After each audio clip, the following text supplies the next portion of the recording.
Isang pangarap ang matutupad para po kay Janela Salvador dahil gagawin niya po ang kanyang theater debut sa stage adaptation ng The Art of Breaking Up.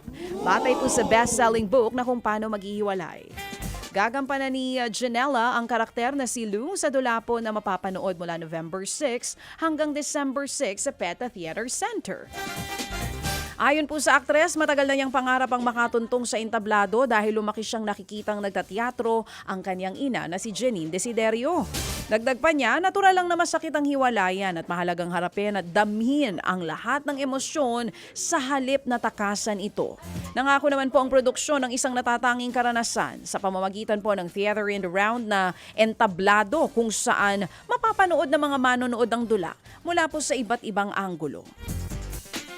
Nagsalita naman po muli ang college basketball player, ayaw talaga na si Chad Gamad upang ipagtanggol ang kanyang girlfriend na si Apple David matapos pong makaharap ng negatibong komento on social media.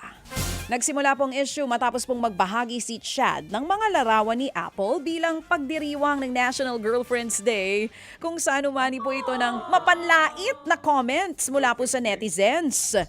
Sa isang Facebook comment, hinikayat ni Chad ang mga nambabatikos na mag-isip muna bago magbitiw ng masasakit na pahayag at iginiit na wala namang ginagawang masama ang kanyang girlfriend. May mga taga-suporta naman po ang magjowa na nagtatanggol sa kanila habang nananatili pa rin ang iba't ibang opinyon ng tao ukol sa kanilang relasyon.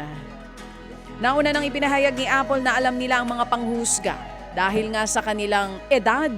Subalit umaasa siyang hayaan silang ipagpatuloy ang kanilang pagmamahalan ng mapayapa. Actually, kung gusto niyo talaga maging mapayapa yan, wala na lang dapat post on social media, no? Para mas tahimik, yun na lang, ganun na lang. Kung gusto ng tahimik na buhay, wag mag-post sa social media kasi hindi nyo po hawak ang magiging comments talaga ng tao. Ganun lang yun. Ha? Parang kami ni Manong, ano yun? Oh, parang daw kami, magtatay. Diba? Mabuti nga kami, wala kami masyado ni Manong Ted na tatanggap ng mga hate comments. Pero kasi, nung nagsama tayo, kung matatandaan mo noon, ano na ako noon 21 years old ba ako noon? Adult ako noon. At saka di kami masyado nagpo-post. Nakikita nyo ba pinopost namin yung mga pinupuntahan namin, yung pinagdadalhan mo sa akin? Ako talaga, don't post para wala nang sabihin ng mga tao. Para mas maging mapayapa ang inyong pagmamahalan. Samantala, anong hindi ako makamove on doon sa magtatay. May jowa ka na? May tatay ka pa? Sang ka pa? O, ito na. May niluluto daw po na bagong music ang pop superstar na si Rihanna. Uy, Riri. Inilabas po yan ng kanyang partner at rapper na si A$AP Rocky sa isang talk show. Nasa studio na raw si Rihanna para trabahuhin ang bagong music. Last 2016, inilabas po ni Rihanna ang kanyang huling album na Anti.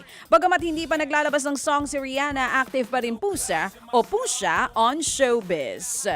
Mga kapatid, patuloy po kayong tumutok sa 105.9 True FM para sa totoong balita, impormasyon, music and entertainment. Mag-subscribe sa aming YouTube channel at podcast at sundan nyo kami sa Facebook, Instagram, X at TikTok sa True Network PH.